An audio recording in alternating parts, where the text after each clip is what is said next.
अध्याय 126 व्यक्तिगत रूप से जैनयान को मार्शल आर्ट संप्रदाय से अमर साधना संप्रदाय तक। हे भगवान, क्या मैंने सही देखा? संप्रदाय के गुरु सीधे आकाश से उतरे। ये किस प्रकार की हल्कापन तकनीक है? वह दिव्य बाज सचमुच मौजूद है। वह तो पहाड़ की तलहटी में स्थित पत्थर की मूर्ति से भी बड़ा है। अगर वह बाज की पीठ से इतनी ऊंचाई से भी कूद जाए तो उस झटके के प्रभाव को कम करने के लिए किस स्तर की महारत की आवश्यकता होगी? संप्रदाय के गुरु से यही उम्मीद थी। उनकी फुर्तीली तकनीक ने तो सबको पीछे छोड़ दिया है। नीचे से आ रही विस्मयबोधक आवाजों के बीच शेन यू ने ली किंग को तलवार की मूठ पर खड़े देखा। उनके चेहरे पर शांति थी, फिर भी उनका दिल उथल पुथल से भरा हुआ था। वह भी चौंक गया और उसे समझ नहीं आ रहा था कि ली किंग ने ये कैसे किया। क्या यह उस व्यक्ति की क्षमता हो सकती है जो आदिम एकता शास्त्र के उच्चतर स्तर तक पहुंच चुका हो? हालांकि शेन यू इसे समझ नहीं पा रहा था, लेकिन उसका दिल तीव्र इच्छा से भरा हुआ था। उसने अपना दाहिना हाथ उठाया, 2 उंगलियां फैलाईं और अपनी उंगलियों के सिरों पर तलवार की ऊर्जा एकत्रित की। तलवार ऊर्जा ने आकार ले लिया। उसकी हरकत देखकर मार्शल प्लेटफॉर्म के चारों ओर मौजूद सभी लोग चुप हो गए। सबने अपनी सांसें थाम ली, यहाँ तक कि झांग्योचुन से बातचीत कर रहे उच्च अधिकारी और रईस भी रुक गए। इस अद्वितीय युद्ध के शुरू होने का इंतजार करने लगे। शेन यूए और ली किंग की प्रसिद्धि को देखते हुए उनके बीच द्वंद्व युद्ध होने पर दुनिया भर के सभी मार्शल आर्टिस्ट देखने के लिए उमड़ पड़ते। शेन यू ने देखा कि ली किंग के पैरों के नीचे मौजूद त्यानहोन तलवार वास्तव में चबूतरे को छू नहीं रही थी। ऐसा प्रतीत हो रहा था कि वह उस पर खड़ी है, लेकिन वास्तव में दोनों के बीच 2 सेंटीमीटर का अंतर था। इससे शेन यूए ली किंग की ताकत देखकर और भी ज्यादा हैरान हो गई। तलवारें टकराने से पहले ही उसे यह महसूस हो गया था कि वह हार चुका है। लेकिन कियू ने एक कदम आगे बढ़ाया और जमीन पर उतर गई। उसने त्यानहोन तलवार पर अपनी पकड़ उलट दी, उसे उठाया और दूर से शेन यू की ओर इशारा करते हुए कहा, जीत का फैसला करने के लिए एक ही चाल कैसा रहेगा?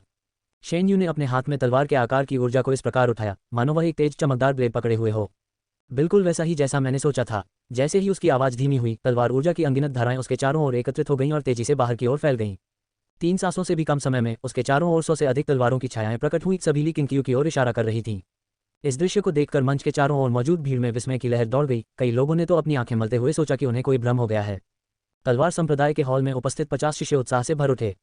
जूनिंग भी शेन यू की 10,000 तलवारों को संप्रदाय में लौटते हुए देखकर उतना ही आश्चर्यचकित था। वह महसूस कर सकती थी कि तलवारों की वे परछाइयां महज भ्रम नहीं थी, बल्कि उनमें तलवार की वास्तविक शक्ति समाहित थी, मानो प्रत्येक परछाई हवा में लटकी हुई एक असली तलवार हो। उनकी ऐसी महारत को देखकर उन्हें यह स्वीकार करना पड़ा कि वह उनकी बराबरी नहीं कर सकती थी। जू जिन को अपनी हीनता पर शर्म भी महसूस हुई और तलवारबाजी के प्रति उनका जुनून एक बार फिर जागृत हो गया। झाओ जेन सोच में डूबा हुआ था। उसने अपना दाहिना हाथ उठाया और उसे थोड़ा सा हिलाया, मानो वह तलवार चलाने की चालों का अनुमान लगा रहा हो। ली सिफेंग ने सहज रूप से अपनी कमर पर रखी सम्राट की रहस्यमयी तलवार को पकड़ लिया। वह तलवार की आत्मा के उत्साह को महसूस कर सकता था, जिसने उसे बेचैन कर दिया, क्योंकि वह स्पष्ट रूप से जानता था कि यदि उसने इसे पहले प्राप्त नहीं किया होता तो सम्राट रहस्यमयी तलवार को चलाने के लिए सबसे उपयुक्त व्यक्ति शेन यू होता। शेन यूए की 10,000 तलवारों को संप्रदाय में लौटते देख ली किंग आश्चर्यचकित रह गया और उसने प्रशंसा करते हुए कहा, तलवार के देवता से यही उम्मीद थी। तलवार के नियमों के बारे में आपकी समझ वास्तव में स्वर्ग में सर्वश्रेष्ठ है। तुम्हें हराना ही स्वर्ग में नंबर 1 बनना है। शेन यूए ने गंभीरता से बात की। उसकी तलवार की शक्ति पूरी तरह से फूट पड़ी, जिससे एक भयंकर आंधी उत्पन्न हुई जिसने आसपास के शिष्यों को सहज रूप से पीछे हटने पर मजबूर कर दिया और एक उमड़ती हुई मानव लहर का निर्माण हुआ। आना, लेकिन कियू का लहजा ठंडा और दृढ़ हो गया। उसकी निगाहों ने शेन यू के दिल को कपकपा दिया, मानो उसकी तलवारबाजी की तकनीक पूरी तरह से भेद दी गई हो। बिना कुछ और कहे शेन यू ने अपनी तलवार घुमाई। सैकड़ों तलवारों की छायाएं हवा और गरज की आवाज के साथ फूट पड़ीं और सभी ली किंग की ओर बढ़ गईं। संयुक्त गति इतनी भयावह थी कि आगे की पंक्तियों में बैठे शिष्यों को भी घुटन महसूस होने लगी।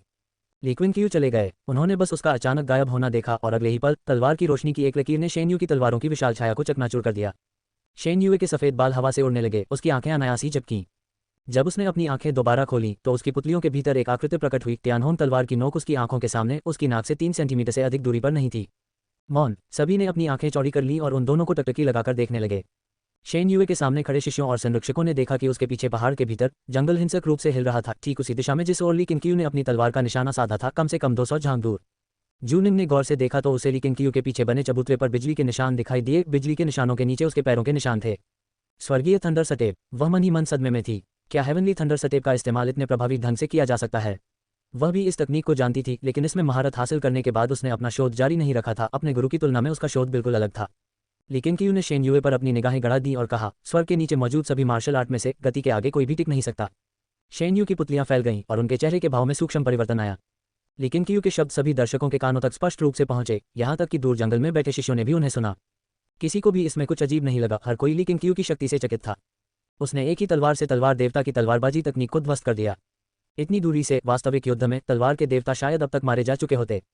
गति के अलावा किसी और चीज से अछूता। शेन यू ने मानो अचानक ज्ञान प्राप्त कर लिया हो, मानो वह स्वयं से कुछ बुदबुदाया हो। एक समय उसकी तलवार भी तेज थी, लेकिन जब कोई उसकी गति को पार नहीं कर सका तो उसने धीरे धीरे इस पर ध्यान देना बंद कर दिया और तलवारबाजी की गहरी कलाओं का अभ्यास करने लगा। अब वह तलवार के मूल तत्व को भूल चुका था और ऊर्जा को परिष्कृत करने की ओर झुक गया था। क्या ऐसे व्यक्ति को अब भी तलवार का देवता कहा जा सकता है? ली क्विनक्यू ने अपनी तलवार म्यान में रख ली। तियानहोन तलवार वापस उसकी कमर पर बंधी म्यान में चली गई। उन्होंने नीचे मौजूद अनगिनत शिष्यों की ओर रुख किया। जहां भी उनकी नजर पड़ी, लोगों के दिलों में हलचल मच गई। क्लियर स्काई का युद्ध प्रणाली अन्य संप्रदायों से भिन्न है। मैंने इस प्रश्न पर लंबे समय तक विचार किया और अपना उत्तर पा लिया। मुझे आशा है कि आप में से प्रत्येक को अपना उत्तर मिल जाएगा। लेकिन क्यू धीरे धीरे बोल रहे थे, जोर से नहीं, फिर भी उनका हर शब्द हर शिष्य के कान तक स्पष्ट रूप से पहुंच रहा था। आज दुनिया में अराजकता फैली हुई है, बुराई बेरोक-टोक फैल रही है। आप में से कई लोग पूछते हैं, यदि बुराई अच्छाई पर विजय प्राप्त नहीं कर सकती तो अच्छाई बुराई पर कब विजय प्राप्त करेगी। जैसे ही उन्होंने ये कहा, सभी शिष्यों की सांसें तेज हो गईं, यहाँ तक कि संरक्षकों को भी एहसास हो गया कि ली क्विनक्यू कुछ महत्वपूर्ण घोषणा करने वाले हैं। क्या क्लियर स्काई सेक्ट एक बार फिर पहाड़ से नीचे उतरने वाला था? झांग युचुन, झुयान और झांग यू ने भौहें चढ़ाईं, लेकिन इस नाजुक क्षण में वे ली क्विनक्यू को रोकने की हिम्मत नहीं कर सकते थे और न ही रोक सकते थे। ली क्विनक्यू ने आगे कहा, हम पर एक बड़ी विपत्ति आ पड़ी है। हम सबका कर्तव्य है कि हम इसका प्रतिरोध करें। क्लियर स्काई संप्रदाय भी इसका अपवाद नहीं है। भले ही सम्राट अपनी राक्षसी कलाओं में निपुणता हासिल कर लें और अनगिनत राक्षसी सैनिकों का नेतृत्व करें, हमें डरने की जरूरत नहीं है। लेकिन आप सब अभी बहुत छोटे हैं। मैं आपको खतरे में पड़ते हुए नहीं देख सकता। भविष्य तुम्हारा है। एक दिन इस दुनिया का भार तुम्हारे कंधों पर होगा। फिलहाल ये भार मेरे कंधों पर है। मैं स्वयं झेन्यांग जाऊंगा, दानव सम्राट का वध करूंगा और राक्षसी सैनिकों का नाश करूंगा। तुम संप्रदाय की साधना और उसे मजबूत करते रहो, आने वाली विपत्ति के लिए तैयारी करो। जैसे ही उसकी आवाज़ धीमी हुई, तियानहोन तलवार एक बार फिर म्यान से बाहर निकल आई। तलवार की रोशनी से हर चेहरा जगमगा उठा। सबकी निगाहों के सामने तलवार ली क्विनक्यू के चारों ओर तेजी से घूमने लगी। उसके पैरों के नीचे तलवार की ऊर्जा उत्पन्न हुई, जिससे वह धीरे धीरे जमीन से ऊपर उठने लगा। ली क्विनक्यू को ऊपर जाते देख क्लियर स्काई सेक्ट के बुजुर्गों को होश आ गया।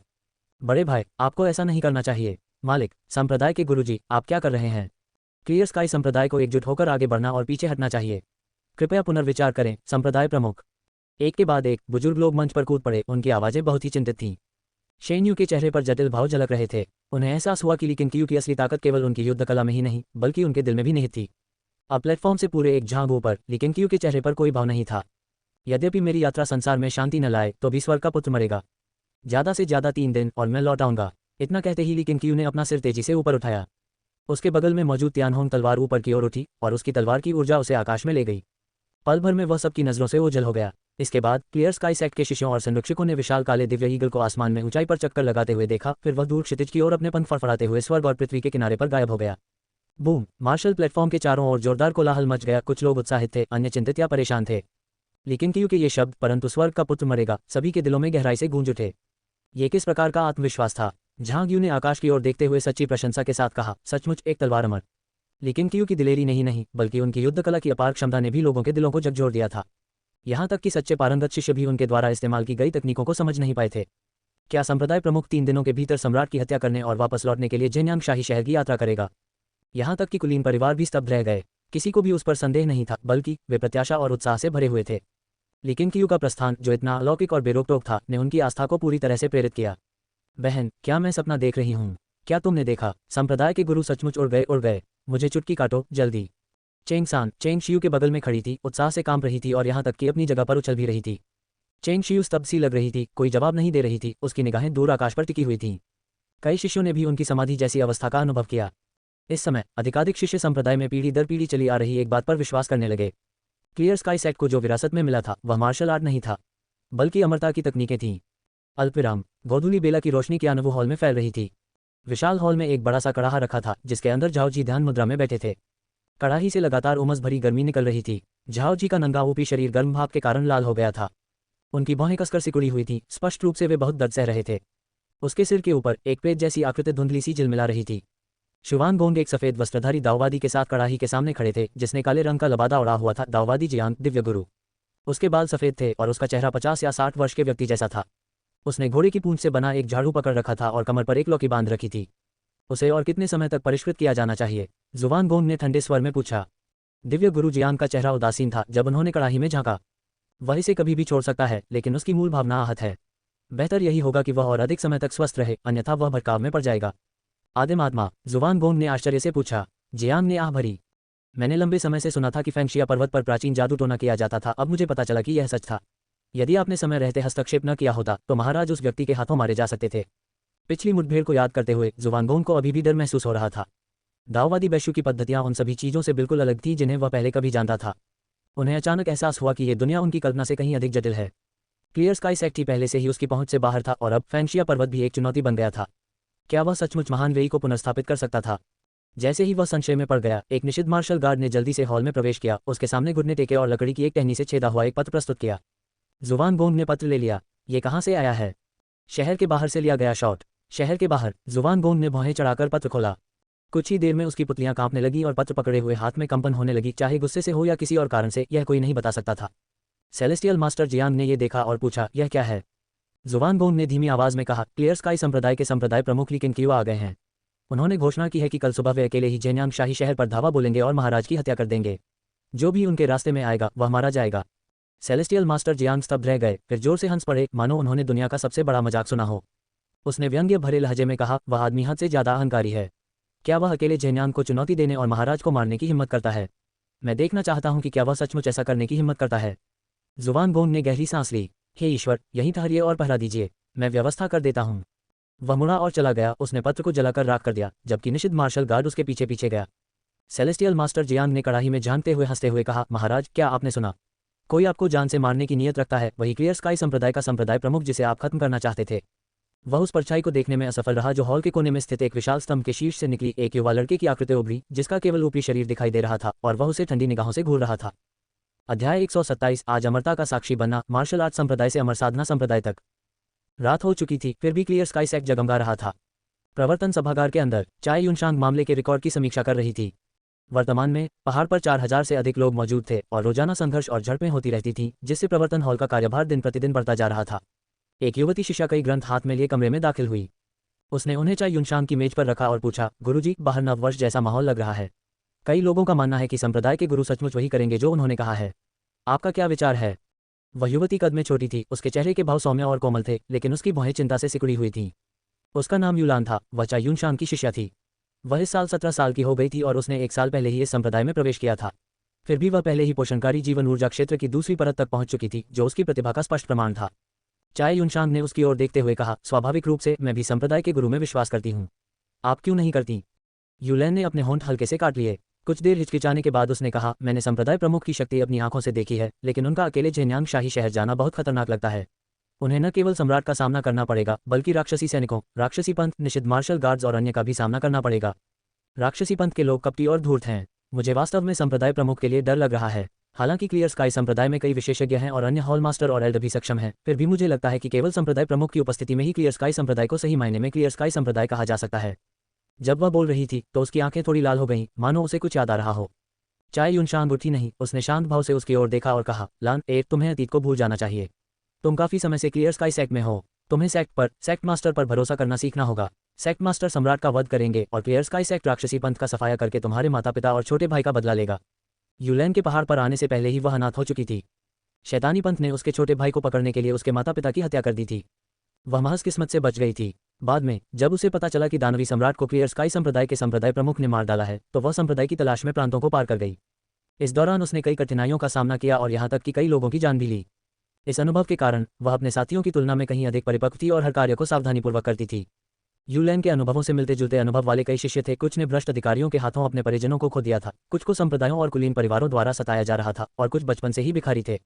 क्लियर स्काई सेक्ट में शामिल होने के बाद इन शिष्यों ने अपनी घृणा को अपने साथ ले लिया और खुद को पूरी तरह से साधना के लिए समर्पित कर दिया। उन्होंने लंबे समय से दुनिया में अपना विश्वास खो दिया था, लेकिन क्यों कितना भी शक्तिशाली क्यों न हो, उन्हें अब भी डर था कि उनके पास जो कुछ भी है वह एक सपने की तरह चकनाचूर हो सकता है। युलैन ने अपने गुरु की निगाहों में देखा, लेकिन आगे कुछ बोलने में हिचकिचाई। चाय युनशांग ने अपनी निगाहें नीचे कर ली और फिर से पांडुलिपियों को पढ़ना शुरू कर दिया। शांत स्वर में उन्होंने कहा, यदि तुम 3 दिन भी प्रतीक्षा नहीं कर सकते तो तुम मेरे शिष्य बनने के योग्य नहीं हो और न ही स्वयं को निर्मल आकाश संप्रदाय का शिष्य कहलाने के योग्य हो। बेहतर होगा कि तुम पहाड़ से जल्दी नीचे उतर जाओ, छिपने की जगह ढूंढ लो और अपने शेष वर्ष निरंतर भय में व्यतीत करो। उन शब्दों को सुनकर युलैन कांप उठी। उसे गहरा आघात लगा, लेकिन अंत में उसने और कुछ नहीं कहा। उसने चाय युनशांग को आदरपूर्वक प्रणाम किया, फिर मुड़कर चली गई। जब दरवाजा बंद हो गया तो चाय युनशांग ने अपनी नजर खिड़की की ओर उठाई। उसकी आंखों में चमकीला चांद प्रतिबिंबित हो रहा था, फिर भी उसका दिल शांत नहीं था। वह भी चिंता से घिरी हुई थी। उसे वर्षों पहले की वह रात याद आ गई जब उसकी तलवार ली किंग कियू की ओर तनी हुई थी। इस बार तुम फिर से सफल हो जाओगे, है ना? अल्पविराम। ली किंग कियू के चले जाने से क्लियर स्काई संप्रदाय के कई शिष्यों की नींद उड़ गई। कुछ लोगों को उनकी वापसी की उम्मीद थी, जबकि अन्य लोग उनके लिए चिंतित थे। ठीक उसी क्षण वह एक पेड़ की शाखा पर बैठा था, उड़ने वाली मछली के चाकू से आलसे से खेल रहा था और क्लियर स्काई संप्रदाय के अपने शिष्यों के साथ चांदनी का आनंद ले रहा था। चांदनी से उसका आधा चेहरा रोशन था, जबकि दूसरा आधा छाया में था। नांगोंगी उसके बगल में आकर धीरे से पूछने लगी, गुरुजी, आप क्या सोच रहे हैं? उसे भूतिया नौकरानी बने काफी समय हो गया था। उसने अपनी बुद्धि वापस पा ली थी और वह लिन चुवान की तरह ही एक इंसान की तरह बोलने में सक्षम थी। हालांकि उसकी यादें बरकरार थीं, फिर भी उसके मन में ली किंग के लिए गहरी सहज श्रद्धा थी। लेकिन किंग ने कहा, मैं सोच रहा था कि सम्राट की हत्या के बाद क्या उसके बाद फैलने वाली अराजकता आम लोगों के लिए और भी अधिक निराशा लाएगी। यद्यपि सम्राट ने अनगिनत बुराइयां की थीं, फिर भी प्रांतों और शहरों में व्यवस्था बनी रही। एक बार जब वास्तविक अराजकता फैल गई तो आम लोगों के लिए यह एक व्यापक आपदा होगी। नानगोंगी हवा में तैर रही थी, उसके चेहरे पर शांति का भाव था। मेरी मृत्यु से पहले ही महान वेई साम्राज्य उथल पुथल में था। विद्रोह हो रहे थे और मैं अक्सर सोचता था कि अगर मेरे पिता सम्राट की मृत्यु हो गई तो जनता का क्या होगा। लेकिन अब पीछे मुड़कर देखता हूं तो उनके मरने के बाद एक नया सम्राट आया। महान वेई साम्राज्य के पतन के बाद एक नए राजवंश का उदय हुआ। आगे जो भी हो, इस समय जनता निश्चित रूप से आशा करती है कि आप सम्राट को मार गिराएंगे। वह आमतौर पर ली क्विन के पास रहती थी। दूसरे लोग उसे देख नहीं सकते थे और इस तरह वह इस दुनिया की क्रूरता को बहुत अच्छी तरह समझ चुकी थी। झाओ जी के कारनामों से वह भी स्तब्ध रह गई थी। इतिहास में उसने कभी किसी ऐसे सम्राट के बारे में नहीं सुना था जो इतना विक्षिप्त हो। ली क्विन मंद मंद मुस्कुराए। आपने सही कहा, मैं तो बस यूं ही सोच रहा था। चूंकि मैं यहाँ तक आ चुका हूँ, इसलिए पीछे नहीं हटूंगा। सम्राट को मारना सिर्फ दुनिया के भले के लिए नहीं है, बल्कि इसलिए है क्योंकि वह क्लियर स्काई संप्रदाय के लिए खतरा है। मुझे उसे खत्म करना ही होगा। सच तो यह है कि वर्तमान सम्राट स्वर्ग में सभी के लिए खतरा है। जब तक आप कार्रवाई नहीं करते, दुनिया आपकी बहुत ऋणी रहेगी, नानगोंगी ने गंभीरता से कहा। लेकिन क्यू ने अपनी आंखें बंद कर लीं। कल आपको भी लड़ना होगा। पिछले कुछ दिनों में आपने जो साधना की है उसे परखने का यह एक अच्छा मौका होगा। वह भूत प्रेतों के मार्ग से बहुत आकर्षित था। उन्होंने नानगोंगी और लिन चुवान के लिए साधना विधियां तैयार की थीं और यहाँ तक कि उनके लिए दिन के उजाले में लड़ने के तरीके भी ईजाद किए थे। वह ये देखने के लिए उत्सुक था कि भूतिया सेवक युद्ध में कैसा प्रदर्शन करेंगे। नानगोंगी भी उतनी ही उम्मीद से भरी हुई दिख रही थी। जीवित रहते हुए महल में बिताए अपने नीरस जीवन की तुलना में अब एक भूत नौकरानी होने के कारण उसे सब कुछ आकर्षक लगने लगा था। रात की हवा में खून की गंध फैली हुई थी। जंगल में कीड़े मकोड़े नहीं थे और सन्नाटा छाया हुआ था। एक लंबे समय के बाद लिन चुवान जंगल की गहराई से बाहर निकला और ली क्यू के बगल में आकर शहर में अपने निष्कर्षों की रिपोर्ट देने के लिए उतरा। लेकिन क्यू ने सुना, फिर ठंडी मुस्कान दी, एक भयावह मनोरंजक मुस्कान। अल्पविराम। चंद्रमा डूब गया, सूर्योदय हुआ। भोर की पहली किरणें पहाड़ों को चीरती हुई जेन्यांग शाही शहर के द्वारों पर चमक उठीं। द्वारों पर बख्तरबंद सैनिकों की कतारें खड़ी थीं, जिनके पीछे दुष्ट भूत के मुखौटे पहने निषिद्ध मार्शल गार्ड गश्त लगा रहे थे। सूर्य की रोशनी के मार्ग का अनुसरण करते हुए अंदर की ओर बढ़ते हुए कभी गौरवशाली रहा जेन्यांग शाही शहर अब वीरान दिखाई दे रहा था। हर घर ने अपने दरवाजे और खिड़कियां कसकर बंद कर रखी थीं। ऊंची इमारतें, दुकानें और सराय सभी बंद थे। शहर के केंद्र में एक विशाल खुला चौक था, जिस पर कई झांग लंबा और चौड़ा एक ऊंचा चबूतरा खड़ा था। चबूतरे के किनारों पर रेडवुड के खंभे खड़े थे, जिनमें से प्रत्येक को एक सूखे हुए महिला शव से बांधा गया था। मंच पर एक विशाल काला झंडा चिता में खड़ा था। हालांकि उसके चारों ओर आग की लपटें भड़क रही थीं, लेकिन झंडा खुद जला नहीं बल्कि हवा में बेतहाशा लहराता रहा। काले कवच पहने सैनिक चौक में घुस आए और तुरंत ही मंच को घेर लिया। इसके तुरंत बाद निषिद्ध मार्शल गार्ड कैदियों को आगे ले गए। पुरुष और महिलाएं दोनों फटे पुराने जेल के कपड़ों में, उनके शरीर खून से सने हुए, हड्डियों तक दुबले पतले थे।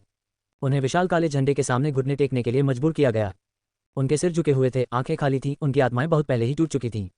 कुछ ही देर में चबूतरे पर तेजी से कदमों की आहट सुनाई दी। इस समूह का नेतृत्व सम्राट झाओ जी कर रहे थे, जिनके पीछे ग्रैंड मास्टर जियांग, जुवान गोंग और कई मंत्री चल रहे थे। झाओ जी खराब मूड में प्लेटफॉर्म पर इधर उधर चक्कर लगा रहा था।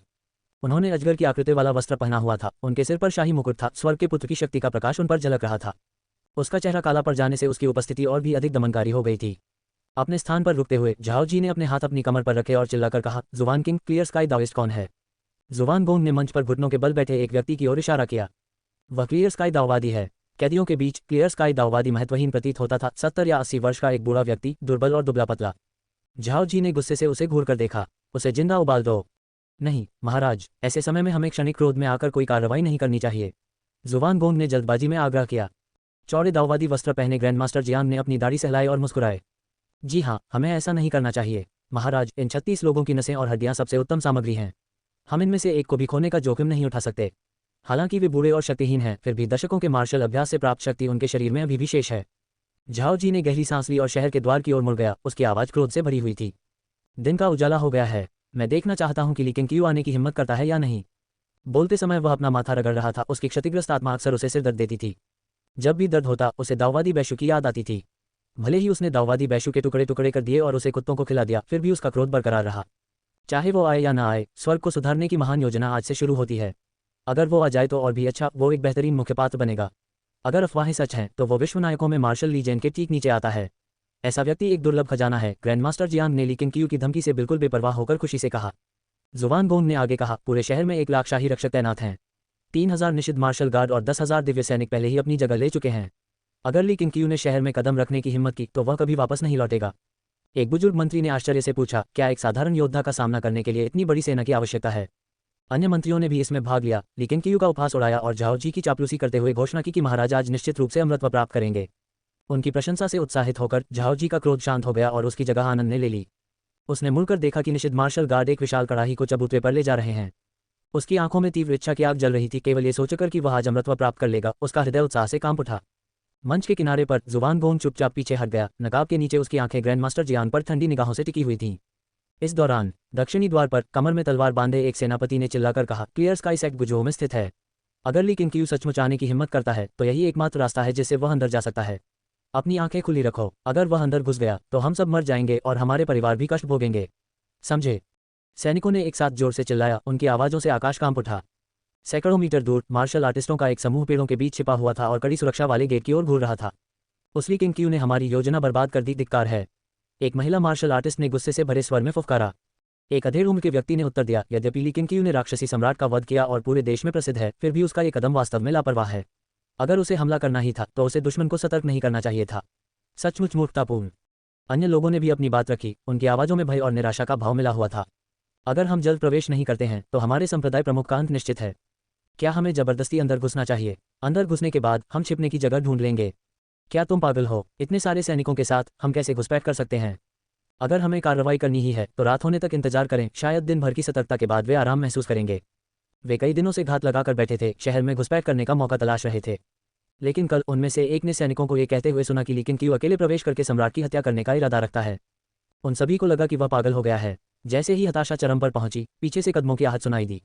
उन्होंने मुड़कर देखा तो नीले रंग का चोला पहने एक युवक हाथ में तलवार लिए उनकी ओर आ रहा था। वह सुंदर और शांत स्वभाव का था, योद्धा से अधिक विद्वान जैसा दिखता था। नीले वस्त्र पहने वह व्यक्ति सीधे उनके पास से गुजरते हुए दक्षिणी द्वार की ओर चला गया।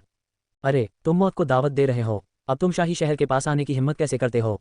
एक हटे कट्टे मार्शल आर्टिस्ट ने धीमी आवाज में चेतावनी दी। मैं यहाँ अपॉइंटमेंट के लिए आया हूँ। कौन सी नियुक्ति? सम्राट को मारना। नीले वस्त्रधारी व्यक्ति के शब्दों ने उस हटे कट्टे योद्धा को अवाक कर दिया। जैसे ही वह जंगल से बाहर निकला, एक महिला मार्शल आर्टिस्ट ने अपनी आंखें चौड़ी कर लीं और हैरानी से फुसफुसाते हुए बोली, क्या ये ली केंगक्यू हो सकता है? वह इतना जवान है। अध्याय 128। इस युग का सर्वोपरि मार्शल आर्ट संप्रदाय से अमर साधना संप्रदाय तक। जब ली केंगक्यू जंगल से बाहर निकला तो शहर की दीवार पर मौजूद किसी व्यक्ति ने जल्द ही उसकी आकृति देख ली। वहां कोई है, अपने धनुष निकालो। जैसे ही एक सैनिक ने घबराहट में चीख मारी, अग्रणी कमांडर ने तुरंत अपना हाथ उठाया और आदेश दिया। शहर की दीवार पर खड़े सैकड़ों तीरंदाजों ने ली केंगक्यू की ओर अपने धनुष तान दिए।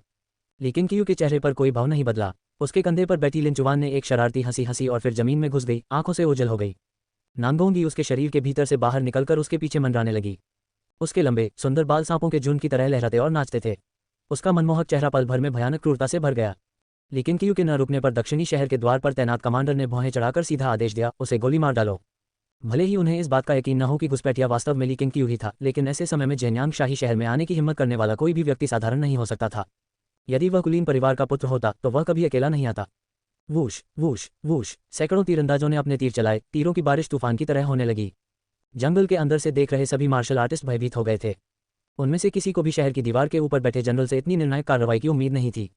जो लोग पहले जबरदस्ती अंदर घुसने की वकालत कर रहे थे, वे पसीने से तरबतर हो गए। लेकिन केंगक्यू के चेहरे पर शांति का भाव बना रहा। जैसे ही तीरों की बारिश होने लगी, उसकी आकृति तेजी से झिलमिलाने लगी। वह रास्ते भर तीरों से बचते हुए तेजी से द्वार की ओर बढ़ रहा था। इस दृश्य को देखकर दीवार पर तैनात सैनिकों में अफरा तफरी मच गई। निषिद्ध मार्शल गार्ड एक के बाद एक नीचे कूदे और हल्के कदमों से चलते हुए ली केंगक्यू की ओर बढ़े। चारों ओर से हमला कर रहे पहरेदारों का सामना करते हुए ली केंगक्यू ने बचने की कोशिश नहीं की। अपने दाहिने हाथ के एक इशारे से उसकी आस्तीन से तलवार की ऊर्जा की लकीरें निकलीं, जो तलवार की छाया में बदल गईं और बिजली की तरह निषिद्ध मार्शल गार्डों के शरीर को भेद गईं। प्रत्येक को दीवार पर कीलों से ठोक दिया गया था, जिससे दीवार कांप उठी और खून पत्थरों पर छिटक कर फैल गया। जंगल में मौजूद मार्शल आर्टिस्ट आंखें फाड़कर घूर रहे थे, मानो उन्होंने भूत देख लिए हों। दीवार पर तैनात सैनिक भी उतने ही भयभीत थे। वे इस बात से भलीभांति परिचित थे कि निषिद्ध मार्शल गार्ड कितने शक्तिशाली थे। ये कहना कि कोई उनमें से 100 से लड़ सकता है, उनकी ताकत को कम आंकना भी हो सकता है, फिर भी उनमें से कई इस आदमी के एक भी वार का सामना नहीं कर सके। लेकिन केंगक्यू द्वार तक पहुंची और उसने एक भयानक आभा उत्पन्न की, जिसने दूर से ही शहर के द्वार को चकनाचूर कर दिया। उसके पीछे खड़े दर्जनों सैनिकों को हवा में उछाल दिया। उनकी चीखें गूंज उठीं। आवाज बहुत तीव्र थी। दूर चौक में जुवानगोंग, निषिद्ध मार्शल गार्ड और राक्षसी सैनिक सभी मुड़कर देखने लगे। सम्राट झाओ जी, जो ग्रैंड मास्टर जियान के साथ अमरता के अमृत के बारे में बातचीत कर रहे थे, उन्होंने भी वह शोर सुना। वह अचानक मुड़ा, उसकी भौहें तन गईं और गुस्से से उसका चेहरा लाल हो गया। तो क्या ली केंगक्यू सचमुच आने की हिम्मत करता है? मैं देखूंगा कि क्या उसके पास दाववादी बैशु का कौशल है। झाओ जी ने ठंडे लहजे में व्यंग्य किया। उसकी आवाज में जानलेवा इरादा साफ झलक रहा था। मंच पर मौजूद मंत्रियों ने घबराहट भरी नजरों का आदान प्रदान किया। वे दूर से आती आवाजों को नहीं सुन पा रहे थे और उन्हें यह नहीं पता था कि दक्षिणी द्वार पर क्या हो रहा है। अचानक वाह, दक्षिणी द्वार की दिशा से एक तेज और दूरगामी ध्वनि वाला बिगुल बजा, जिसने पूरे जेन्यांग शाही शहर को तनाव और भय में डुबो दिया। असंख्य घरों की खिड़कियां खुल गईं। आम लोग, व्यापारी और अधिकारी चिंता से बाहर झांक रहे थे। उनके चेहरे चिंता से भरे हुए थे। उन्हें डर था कि 7 प्रांतों की गठबंधन सेना वापस आ गई है। इस दौरान दक्षिणी द्वार के अंदर धूल भरी हवा चल रही थी। लेकिन क्यू धीरे धीरे आगे बढ़ी। उसके सामने एक चौड़ी सड़क फैली हुई थी जो सीधे शहर के केंद्र की ओर जाती थी। 6 झांक से भी अधिक चौड़ी और शाही महल की भव्य रूपरेखा का स्पष्ट दृश्य दिखाई देता था।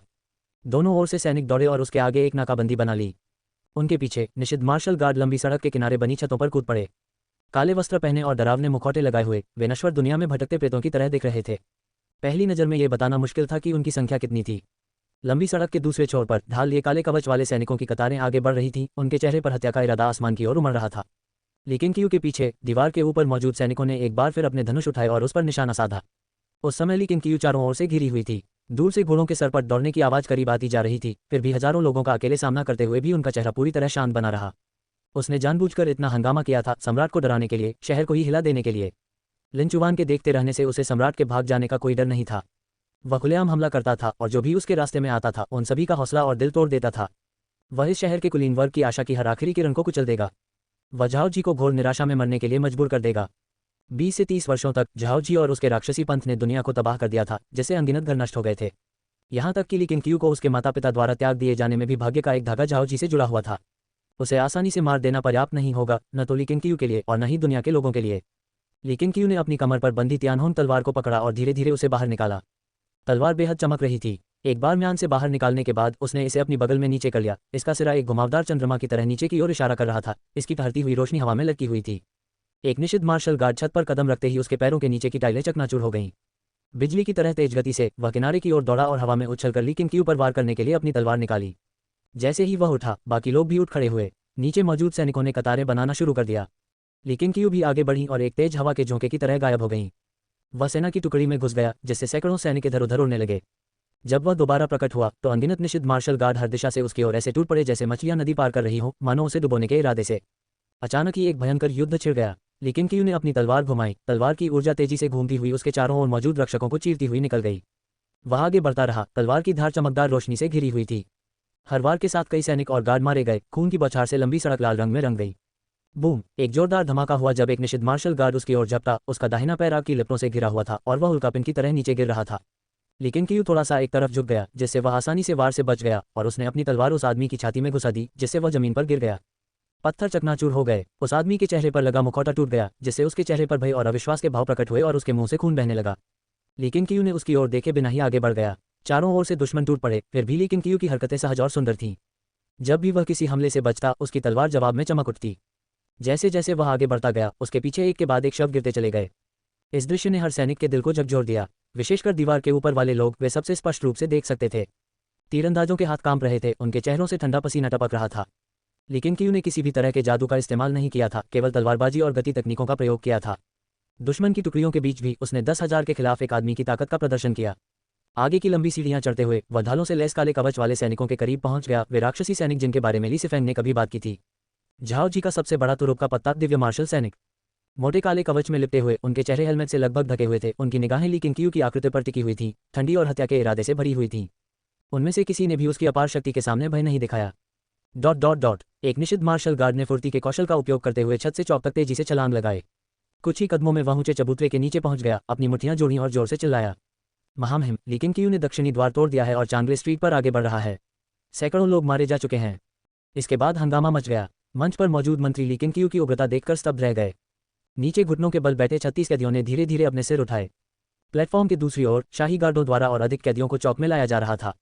उनमें से कुछ 7 प्रांतों की गठबंधन सेना के सैनिक थे, जबकि अन्य जियांगहू जनजाति के मार्शल आर्टिस्ट थे। रिपोर्ट सुनकर वे सभी उत्तेजित हो गए। क्या कोई हमें बचाने आया है? लेकिन क्यू, ये नाम जाना पहचाना सा क्यों लग रहा है? लेकिन क्यू क्लियर स्काई संप्रदाय के संप्रदाय प्रमुख हैं, इस युग के सर्वोपरि। तलवार देवता भी उन्हें हरा नहीं सके। वे आ गए हैं, हमें सचमुच उम्मीद है।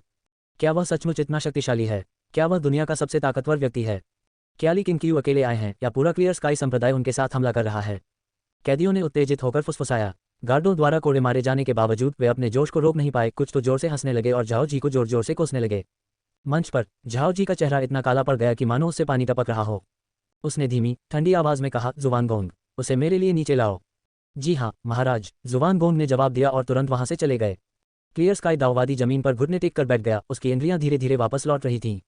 30 वर्षों तक सबसे गहरी कोठरी में कैद रहने के कारण वह सूर्य के प्रकाश के आदी नहीं थे। वह अपनी आंखें पूरी तरह से नहीं खोल पा रहा था। कुछ देर तक घुटनों के बल बैठने के बाद ही उनकी दृष्टि और श्रवण शक्ति धीरे धीरे ठीक होने लगी। उसने क्लियर स्काई सेक्ट शब्द सुने। उन्हें नहीं पता था कि ली किंग कौन थे और न ही उन्हें यह पता था कि इस दुनिया में उसी नाम का कोई दूसरा संप्रदाय अभी भी मौजूद है या नहीं। एक मंत्री झाओ जी के पास पहुंचा और फुसफुसाते हुए बोला, महाराज, क्या आपको सुरक्षा के लिए पीछे हट जाना चाहिए?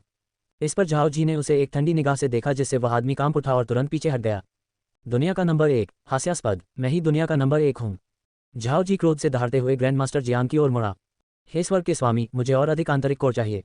ग्रैंड मास्टर जियांग ने भौहें चढ़ाईं, धीरे से आह भरी और कहा, ठीक है। उसने अपनी आस्तीन से सफ़ेद जैड की एक शीशी निकाली और उसे झाओ जी की ओर फेंक दिया। फिर उसने भयंकर लपटों में जल रहे विशाल काले झंडे की ओर रुख किया। उसकी निगाहें जटिल और भावहीन थीं। चांगले स्ट्रीट के दोनों ओर अधिक से अधिक निषिद्ध मार्शल गार्ड छतों पर कूद पड़े। उनकी निगाहें नीचे अकेले खड़े व्यक्ति पर टिकी हुई थी। उनके चेहरों पर भय और बेचैनी साफ झलक रही थी। उनकी आंखों के सामने ली किंग ने अपनी तलवार नीचे की ओर चलाई, जिससे एक दिव्य मार्शल सैनिक के भारी कवच को चीरते हुए आगे बढ़ गया। सैनिक के तथाकथित अविनाशी शरीर का सिर एक ही झटके में धड़ से अलग हो गया। काला खून तेजी से बह निकला, जिससे जमीन पर खिले काले फूल दागदार हो गए। दिव्य मार्शल सैनिक, जिनसे निषिद्ध मार्शल गार्ड भी भयभीत होते थे, लेकिन क्यू के एक भी प्रहार का सामना नहीं कर सके। उनके सामने चाहे वे दिव्य योद्धा सैनिक हो या निषिद्ध योद्धा रक्षक, वे साधारण सैनिकों से भिन्न नहीं थे। कोई भी उसे नुकसान नहीं पहुंचा सकता था। उसकी तलवार से कोई बच नहीं सकता था। भीड़भाड़ वाली लंबी सड़क पर ली किंग का नीला वस्त्र स्पष्ट रूप से अलग दिख रहा था। उसके कदम कभी नहीं रुके। उसकी उपस्थिति मात्र से ही संपूर्ण दिव्य सैन्य सेना की शक्ति फीकी पड़ गई। जैसे ही पीछे से और अधिक दिव्य मार्शल सैनिक पहुंचे, पहरेदारों के दिलों में भय भर गया। एक दमनकारी खौफ उनमें से हर एक में फैल गया। यदि निषिद्ध मार्शल गार्ड भी इतने भयभीत थे, तो साधारण सैनिक कैसे टिके रहने की उम्मीद कर सकते थे? सुनहरे कवच में लिपटा एक सेनापति एक ऊंची इमारत की चोटी पर खड़ा था। उसके हाथ में एक लंबा भाला था और वह ली किंग की आकृति को अपने चेहरे पर घोर भय के साथ देख रहा था। वह जेन्यांग शाही शहर की शाही निषिद्ध सेना के कमांडर लिन शियाओ थे। एक समय मार्शल चैंपियन रहे। उनकी मार्शल कला में महारत हासिल करने का गौरव काफी पहले ही प्राप्त हो चुका था। उन्होंने अपनी युवावस्था में मार्शल आर्ट की दुनिया में काफी सैर की थी, लेकिन उन्होंने कभी किसी इतने शक्तिशाली व्यक्ति को नहीं देखा था। लेकिन क्यू की हरकतें अजीब नहीं थीं, बल्कि तेज और सटीक थीं। फिर भी तलवार का हर हल्का सा वार विनाशकारी शक्ति से भरा हुआ था, जो अजय और पूर्ण था। कभी वीरता और शौर्य के लिए प्रसिद्ध रहे लिन शियाओ को भी अपने भीतर भय उत्पन्न होता महसूस हुआ। उसने ली किंग को रोकने के लिए नीचे जाने की हिम्मत नहीं की। अध्याय 129, तलवार से सम्राट का वध। मार्शल आर्ट संप्रदाय से अमर साधना संप्रदाय तक। चैंगल स्ट्रीट कई मील तक फैली हुई थी। इसके अंत में 5 झांग ऊंची एक विशाल आंतरिक शहर की दीवार खड़ी थी। जुबान गोंग दीवार के ऊपर खड़ा था, दूर से ली किंग की आकृति को निहार रहा था। नकाब के नीचे उसकी आंखें जटिल भावनाओं से भरी हुई थीं। लेकिन क्यू, तुम आखिर किस तरह के प्राणी हो? क्या तुम्हारी मार्शल आर्ट सचमुच सिर्फ मार्शल आर्ट ही है? जब भी जुबान गोंग को ग्रैंड मास्टर जियांग द्वारा पिछले दिन प्रदर्शित किए गए तरीकों की याद आती थी, तो उसके दिल में हार की एक प्रबल भावना उमड़ आती थी। लगभग 2 शताब्दियों की संचित संपत्ति की तुलना किसी अन्य व्यक्ति के कुछ दशकों के भाग्य से नहीं की जा सकती। हालांकि यह पहली बार नहीं था जब उन्हें इस तरह का झटका लगा था, लेकिन हर बार यह उन्हें बहुत गहरा आघात पहुंचाता था। वह जानता था कि वह ली किंग को रोक नहीं सकता, और न ही वह झाओ जी के लिए जान की बाजी लगाकर लड़ेगा। वह तो झाओ जी की मौत की कामना भी करता था, लेकिन मौजूदा घटनाक्रम से वह असंतुष्ट ही रहे। ये सब झाओ जी की मूर्खता के कारण हुआ, जिसने अमरता के अमृत के लिए अपनी बुद्धि खो दी। जुबान गोंग ने ली किंग को आखिरी बार गहरी नजर से देखा और फिर मुड़कर शहर की दीवार से नीचे कूद गया। ली क्विन ने दूर की ओर अपनी निगाहें उठाईं। एक नज़र डालने के बाद वह फिर से आगे बढ़ा और रास्ते में ही लोगों को मारता चला गया। उसकी चाल तेज हो गई। उसके हाथ में तलवार की गति और भी तेज होती चली गई। चांगले स्ट्रीट पर तलवार की रोशनी लगातार चमकती रही। अधिकाधिक दिव्य योद्धा सैनिक मारे गए। निषिद्ध मार्शल गार्ड ली किंग के आगे बढ़ने का अनुसरण करते हुए दोनों ओर की छतों के किनारे किनारे चले, लेकिन नीचे उतरने का साहस नहीं किया। दिव्य मार्शल सैनिक ऐसे राक्षस थे जो केवल युद्ध करना जानते थे। उन्हें कोई दर्द महसूस नहीं हुआ, लेकिन निषिद्ध मार्शल गार्ड अलग थे। मार्शल गॉड पिल या यिंग घोस्ट पिल लेने के बाद भी उनमें मानवीय इच्छाशक्ति बरकरार रही, और मनुष्य होने के नाते एक ऐसे अस्तित्व के सामने जिसका वे विरोध नहीं कर सकते थे, भय का उत्पन्न होना स्वाभाविक ही था। अल्पविराम। शहर के दक्षिणी द्वार के बाहर मार्शल आर्टिस्टों के समूह ने देखा कि दीवार पर तैनात सभी सैनिकों ने अपनी पीठ उनकी ओर कर रखी थी। वे दबे पांव करीब आते गए और तेजी से द्वार तक पहुंच गए। अंदर देखने के लिए सिर उठाते ही वे अपनी जगह पर जम गए। वह द्वार सीधे चांगले स्ट्रीट पर खुलता था और वह सड़क लाशों से भरी हुई थी। ये दृश्य देखकर उनके सिर में झुंझुनी सी दौड़ गई और वे ली किंग के चेहरे के बारे में सोचने से खुद को रोक नहीं पाए। वह व्यक्ति जो एक सौम्य विद्वान जैसा दिखता था, क्या वह वास्तव में इतना भयानक हो सकता है? वह अंदर कितने समय से था, और उसने पहले ही इतने लोगों का कत्ल कर दिया था। भले ही वे मरे हुए लोग उनके कट्टर दुश्मन थे, फिर भी उनमें सहज भय व्याप्त था। थोड़ा और इंतजार करो, शायद सम्राट जल्द ही शहर के सभी सैनिकों को बुला लेंगे, तब हमें मौका मिलेगा। एक बुजुर्ग मार्शल आर्टिस्ट ने धीमी आवाज में बात की। बाकी लोगों ने सहमति में सिर हिलाया। हालांकि अंदर कई लाशें थीं, फिर भी द्वार के पास बड़ी संख्या में शाही रक्षक खड़े थे। अगर वे जबरदस्ती अंदर घुसने की कोशिश करते तो संभवतः उन्हें कीमा बनाकर रख दिया जाता। तलवार लिए एक मार्शल आर्टिस्ट ने आह भरी। शायद आज के बाद महान ली के आकाश में सचमुच बदलाव आएगा। ये सुनकर बाकी सभी लोग उत्साह से भर गए। इसके बाद दुनिया चाहे जैसी भी बन जाए, इस समय वे केवल यही कामना करते हैं कि सम्राट झाओ जी की जल्द मृत्यु हो जाए। अल्पविराम। शाही शहर के केंद्रीय चौक पर कभी शोर मचाने वाले कैदी अब ऊंचे चबूतरे को भय से घूर रहे थे। पूरा स्थान मौत की तरह शांत था। स्पष्ट शब्दों में कहें तो उनकी निगाहें एक ही व्यक्ति पर टिकी हुई थीं, सम्राट झाओ जैद। इस समय उसका ड्रैगननुमा चोला हिंसक रूप से लहरा रहा था। उसका पूरा शरीर रहस्यमय काली ऊर्जा से लिपटा हुआ था। उसके सिर के ऊपर 3 झांग लंबा एक पेट जैसा आकृति तैर रहा था, जो मानव रूप में था। उसका पूरा शरीर घोर काला था, उसकी भुजाएं तलवारों जैसी थीं और उसके सिर पर सींगों की एक जोड़ी थी। दुनिया के लोग भूतों और देवताओं में विश्वास करते थे, फिर भी कुछ ही लोगों ने वास्तव में किसी भूत को देखा था। दिन दहाड़े किसी भूत को देखना किसी को भी डरा देगा, खासकर ऐसे विशालकाय भूत को देखना जो सहज भय उत्पन्न कर दे। मंच पर मौजूद कैदी भी, जिनमें क्लियर स्काई दाववादी भी शामिल था, झाओ जी के सिर के ऊपर विशालकाय भूत को देखकर भय से अवाक रह गए। झाओ जी ने अपनी बाहें चौड़ी कर ली, उसके चेहरे पर मदहोश कर देने वाली खुशी का भाव था। उन्होंने गहरी सांस ली और कहा, यही वह अनुभूति है, सर्वशक्तिमान होने की अनुभूति। वहां जमा हुए मंत्रियों ने पास जाने की हिम्मत नहीं की, यहां तक कि उनकी चापलूसी करने की सहज प्रवृत्ति भी भुला दी गई। बूम! दक्षिण दिशा से एक कान फाड़ देने वाली गर्जना सुनाई दी। सभी ने हैरानी से अपना सिर घुमाया और फिर देखा कि दक्षिणी हिस्से की इमारतें धमाके से बिखर रही हैं, धूल उड़ रही है और दर्जनों दिव्य मार्शल सैनिक और निषिद्ध मार्शल गार्ड हवा में उड़ गए हैं, मानो कोई विशालकाय प्राणी हमला कर रहा हो। उस दृश्य को देखकर ही उनके दिल में सिहरन दौड़ गई। क्लियर स्काई दाववादी ने भी उतना ही विचलित होकर अपना सिर झुकाया। गर्जन! उड़ती धूल के बीच से बाघ की तेज दहाड़ सुनाई दी। प्रतिध्वनि के लुप्त होने से पहले ही एक विशालकाय चांदी का बाघ प्रकट हुआ, कंधे तक 3 झांग लंबा। उसका शरीर शक्तिशाली था और उसका शरीर हल्की चांदी की रोशनी से जगमगा रहा था। इसके अचानक प्रकट होने से सभी लोग चौंक गए। चांदी के बाघ के पीछे खंडहरों पर एक आदमी चल रहा था, लिकिंक्यू। पर्वतीय भगवान का दिव्य मंत्र। लिकिंक्यू की माउंटेन लॉर्ड डिवाइन इंकेंटेशन में महारत का स्तर उच्च नहीं था, लेकिन उनकी विशाल जीवन शक्ति ने इसकी भरपाई कर दी। झाओ जी, तुम्हारी मृत्यु आ गई है। लिकिंक्यू की आवाज स्पष्ट रूप से गूंजी, हर किसी के कान में सुनाई दी। कैदी तुरंत उत्तेजित हो गए। उसने जिस पर्वत स्वामी को बुलाया था वह एक दिव्य जानवर जैसा दिखता था। उसकी आभा झाओ जी के ऊपर स्थित महान भूत के बराबर थी, जो उन्हें आत्मविश्वास और उत्साह से भर देती थी। क्या ये सचमुच का बाघ है? नहीं, ये ठोस नहीं है। हाँ, क्या यह मार्शल आर्ट है या अमरता का जादू? यह महज मार्शल आर्ट कैसे हो सकता है? भूत भी प्रकट हो चुके हैं। क्या वह क्लियर स्काई संप्रदाय के गुरु लिकिंक्यू हैं? जब कैदी श्रद्धापूर्वक बोल रहे थे तब क्लियर स्काई दाववादी ने भी लिकिंक्यू की ओर देखा। वह उस आदमी को नहीं जानता था और उसकी आंखों की चमक थोड़ी कम हो गई। मंच के ऊपर खड़े झाओ जी ने भी लिकिंक्यू पर अपनी निगाहें गड़ा दी। ये पहली बार था जब उसने उसे देखा था और लिकिंक्यू उसकी उम्मीद से भी छोटा था। हालांकि पर्वत स्वामी के दिव्य मंत्र से वह आश्चर्यचकित था, लेकिन उसके भीतर उत्साह और भी अधिक प्रबल था। लिकिंक्यू जितना अधिक शक्तिशाली होता, उतना ही बेहतर तरीके से वह अपनी शक्ति का प्रमाण दे पाता। लिकिंक्यू, तुम हमारे खिलाफ विद्रोह करने पर क्यों तुले हो? झाओ जी ने एक कदम आगे बढ़ाया और चिल्लाया। उसके चारों ओर काली ऊर्जा फैल गई और उसकी बाहों के बीच से घातक आभा उमड़ उठी। आम लोगों का कत्लेआम करना, जिंदगियों को खरपतवार की तरह समझना, और फिर भी तुम्हें सवाल पूछने की जरूरत है। झाओ जी, अपनी गर्दन सीधी करो। मेरे हाथ में मौजूद तियानहोंग तलवार जल्द ही तुम्हारा वो कुत्ते जैसा सिर काट देगी। लिकिंक्यू की ठंडी आवाज गूंजी। उसके लहजे ने कैदियों के मनोबल को झकझोर दिया। तियानहोंग तलवार। क्लियर स्काई दाओइस्ट ने अचानक अपना सिर उठाया और उसकी निगाहें लिकिंक्यू पर टिक गईं। उसकी आंखें लाल हो गईं और उनमें हल्के हल्के आंसू झलक रहे थे। इस उकसावे पर झाओ जी का गुस्सा फूट पड़ा। उसका चेहरा भयावह रूप से विकृत हो गया जब उसने अपनी आस्तीन लिकिंक्यू की ओर घुमाई। उसके ऊपर मंडराता विशालकाय भूत दहाड़ा और झपटा। पर्वत के स्वामी ने एक जोरदार दहाड़ के साथ अपना सिर उठाया, फिर भूत से सीधे मुकाबले के लिए आकाश की ओर छलांग लगाए। सभी लोग मौन हो गए और तनावपूर्ण प्रत्याशा के साथ देखने लगे। हवा में विशालकाय भूत ने अपने पंजे घुमाए जबकि पर्वत स्वामी ने अपना बाघ जैसा पंजा उठाया। दोनों टकरा गए और टक्कर से विशालकाय भूत चकनाचूर हो गया। माउंटेन लॉर्ड भारी वजन के साथ जमीन पर उतरा, जिससे धूल के बादल उठे। फिर उसने अपना सिर हिलाया और प्लेटफॉर्म की ओर दौड़ पड़ा। झाओ जी के चेहरे का भाव एकदम बदल गया। वह पीछे नहीं हटा, बल्कि वह मंच के किनारे की ओर बढ़ा और दोनों हथेलियों से प्रहार किया। रहस्यमयी ऊर्जा की धाराएं फूट पड़ी, जिससे एक भयंकर आंधी का रूप ले लिया जिसने पर्वत स्वामी को कोहरे में बदल दिया। अपने हाथों को पीछे खींचते हुए झाओ जी ने व्यंग्यपूर्ण टिप्पणी की।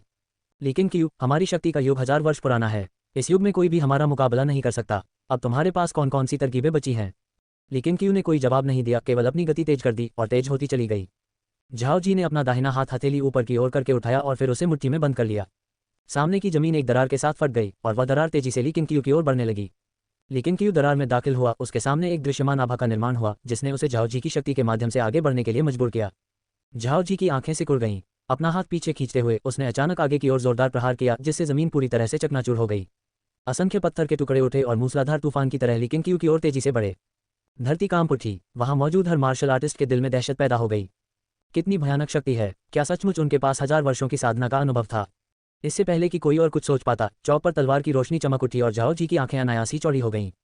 उसकी आंखों के सामने तियानहोंग तलवार लिए लिकिंक्यू ने अपने रास्ते में आने वाली हर चट्टान को भेद दिया। एक तीर की तरह तूफान को चीरते हुए पलक झपकते ही उस तक पहुंच गया।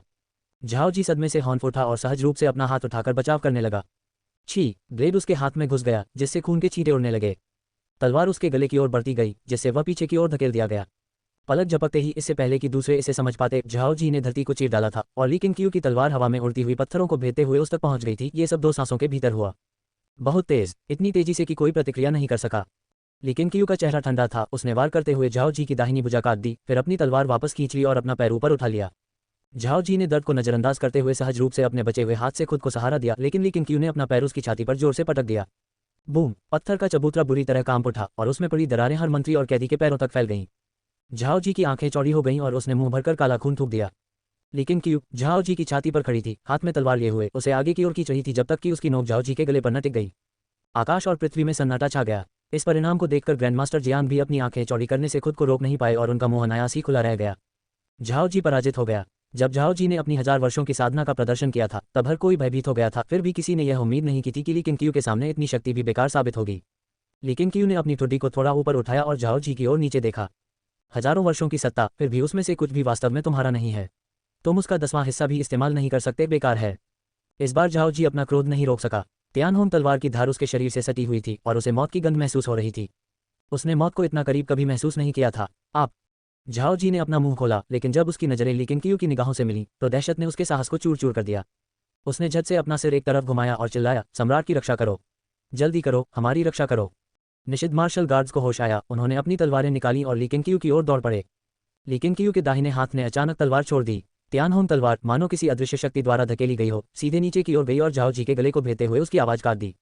उफ आह! झाओ जी ने अपने बाएं हाथ से तलवार को पकड़ लिया और उसे खींचकर छुड़ाने की कोशिश की, लेकिन तलवार टस से मस नहीं हुई।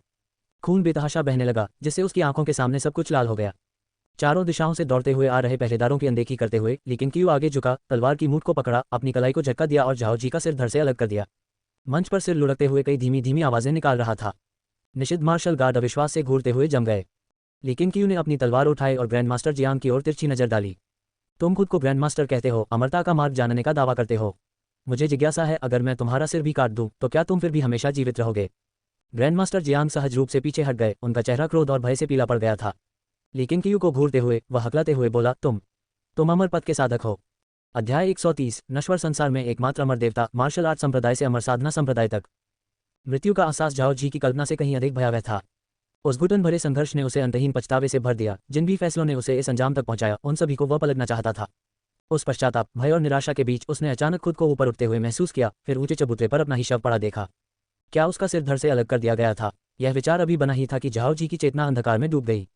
उसे पता नहीं था कि कितना समय बीत गया था, शायद कई साल, शायद बस एक पल, और फिर अचानक उसकी आंखें दोबारा खुल गईं।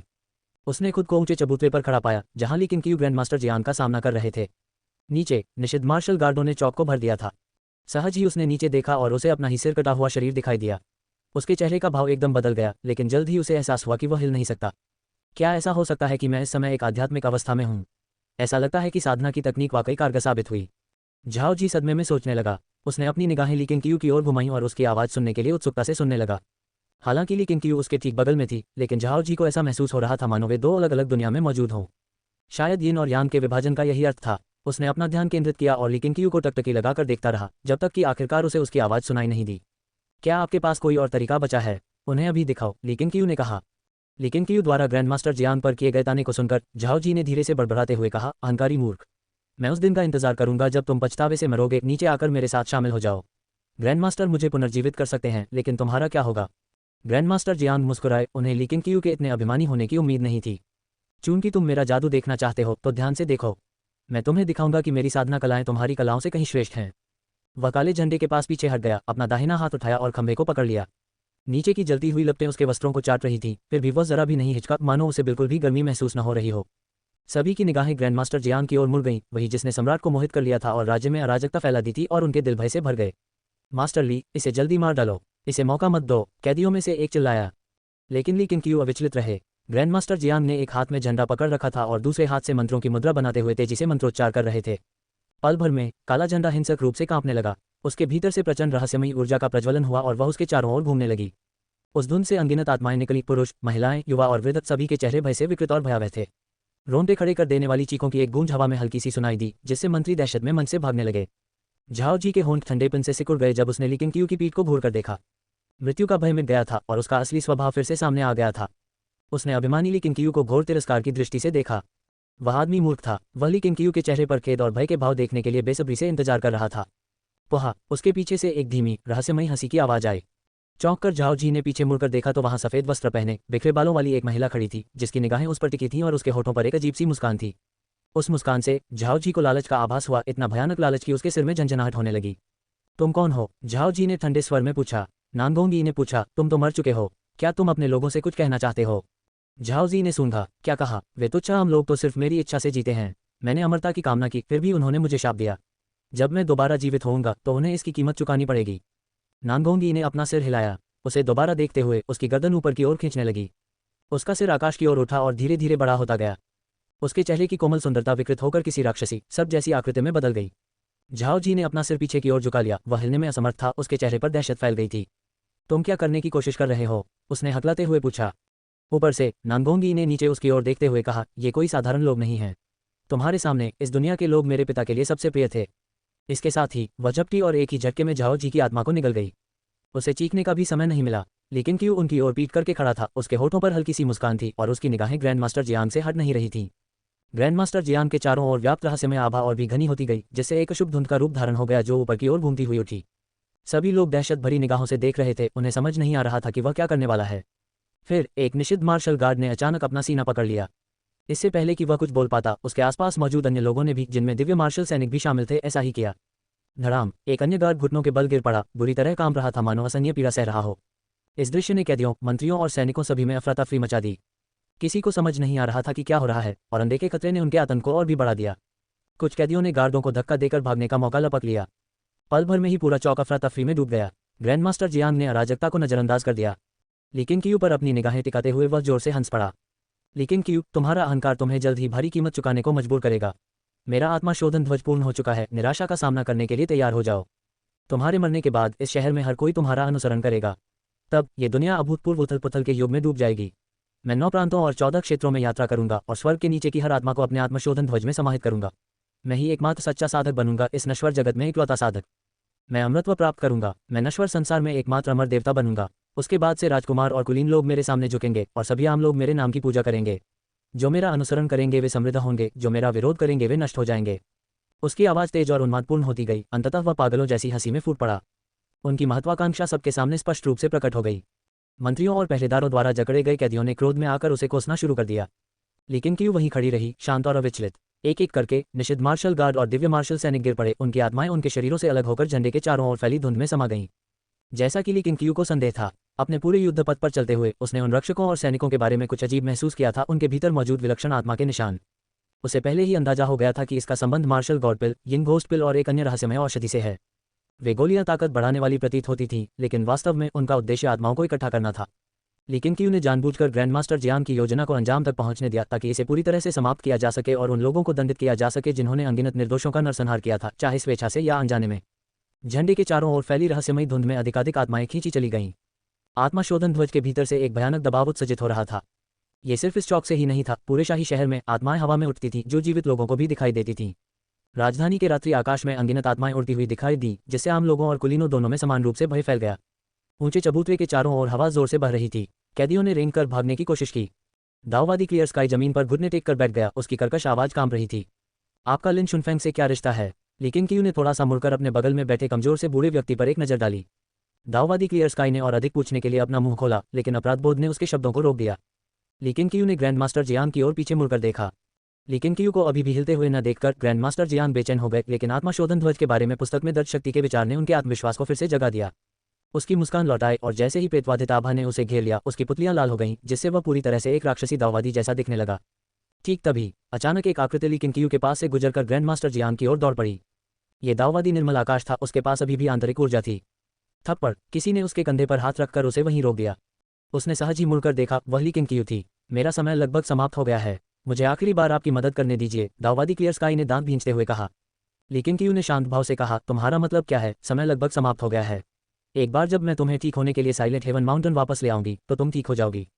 अपनी असाधारण श्रवण शक्ति के बल पर लेकिन क्यू ने कैदियों की फुसफुसाहट से ही दाववादी क्लियर स्काई की पहचान कर ली थी। हालांकि उन्हें अपने संप्रदाय के इस गुरु से भावनात्मक रूप से कोई खास जुड़ाव महसूस नहीं होता था, फिर भी वे उनके बीच के बंधन से इनकार नहीं करते थे। उन्होंने अपने पीछे दाववादी क्लियर स्काई का चित्र बनाया। बूढ़ा आदमी असमंजस में घूर रहा था। आप किसका इंतजार कर रहे हैं? लेकिन क्यू ने ग्रैंड मास्टर जियांग की ओर देखते हुए कहा, वह झंडा काफी अच्छा है, मुझे पसंद आया। दाववादी क्लियर स्काई की आंखें चौड़ी हो गईं, उसका दिल कांप उठा। शायद उन्होंने ली किंगक्यू को गलत समझा था। ग्रैंड मास्टर जियान की आंखें ठंडी पड़ गईं, उन्हें उम्मीद नहीं थी कि ली किंगक्यू उनके झंडे पर लालच करेगा। क्या तुम्हें लगता है कि तुम मेरे आत्मा को शुद्ध करने वाले ध्वज को छूने के योग्य हो? तो फिर प्रेत मार्ग की शक्ति का अनुभव करो। उसने गुस्से में दहाड़ते हुए झंडा उनकी ओर घुमाया। एक भयानक ऊर्जा ज्वार की लहर की तरह उमड़ पड़ी, मानो नरक की गहराइयों से निकले हुए भयानक चेहरे धुंध से बाहर निकल आए हों। दाववादी क्लियर स्काई थम गया, उसकी पुतलियां कांपने लगीं। लेकिन ली किंगक्यू पीछे हटने के बजाय आगे बढ़ गया। उसने अपनी तलवार उठाई और ग्रैंड मास्टर जियान की ओर बढ़ा। उससे टकराने वाली असंख्य आत्माएं पल भर में ही विघटित हो गईं। उसका शरीर धुंध को एक तलवार की तरह चीरता हुआ उसे दो हिस्सों में बांटता चला गया। ग्रैंड मास्टर जियान की आंखें अविश्वास से चौड़ी हो गईं। असंभव! वह कांप उठा और उसने फिर से झंडा लहराया। एक रहस्यमयी ऊर्जा तेजी से आगे बढ़ी, लेकिन संपर्क में आते ही ध्वस्त हो गई। नहीं, असंभव, बिल्कुल असंभव। वह तेजी से और तेजी से वार करने लगा, उसका चेहरा और भी गंभीर होता गया, उसके माथे पर पसीना आने लगा। लेकिन क्यू धीरे धीरे उसके करीब आया और उसके सामने खड़ा हो गया। ग्रैंड मास्टर जियान कांप उठे और उन्होंने झंडे को क्षैतिज रूप से इस तरह उठाया मानो खुद को ढाल बना रहे हों।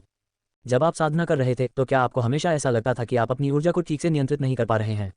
जब आप मंत्रों का अभ्यास कर रहे थे तो क्या आपको अक्सर कोई प्रगति नहीं दिखती थी? लेकिन क्यू की आवाज़ ठंडी थी और वह उसे घूर रहा था। ग्रैंड मास्टर जियान के चेहरे का भाव बदल गया। आप उसे कैसे जानते हैं? लिक्विन क्यू ने खर्राटा लिया। क्योंकि तुम्हारी योग्यता और समझ में कमी है। इतने लोगों को हानि पहुंचाने के बाद भी तुम पोषणकारी जीवन ऊर्जा क्षेत्र की तीसरी परत तक मुश्किल से ही पहुंच पाए हो। तुम्हारी एकमात्र वास्तविक प्रतिभा रसायन विद्या में निहित है। योग्यता और समझ की कमी है। ग्रैंड मास्टर जियान को गहरा अपमान महसूस हुआ। क्रोधित होकर उसने झंडा ली किंगक्यू की ओर पटक दिया। स्लैश! तलवार की रोशनी की एक चमक गुजरी। ग्रैंड मास्टर जियान का सिर हवा में उछल गया, उनका चेहरा अब भी क्रोध और अविश्वास से भरा हुआ था। लेकिन क्यू ने आत्माशोधन ध्वज को अपने बाएं हाथ में पकड़ लिया और उसमें निहित अपार अलौकिक शक्ति को महसूस किया। उनके चेहरे के भाव में थोड़ा बदलाव आया। आगे की कहानी जानने के लिए लाइक और सब्सक्राइब जरूर करें, क्योंकि आगे हर कदम पर एक नया रहस्य आपका इंतजार कर रहा है।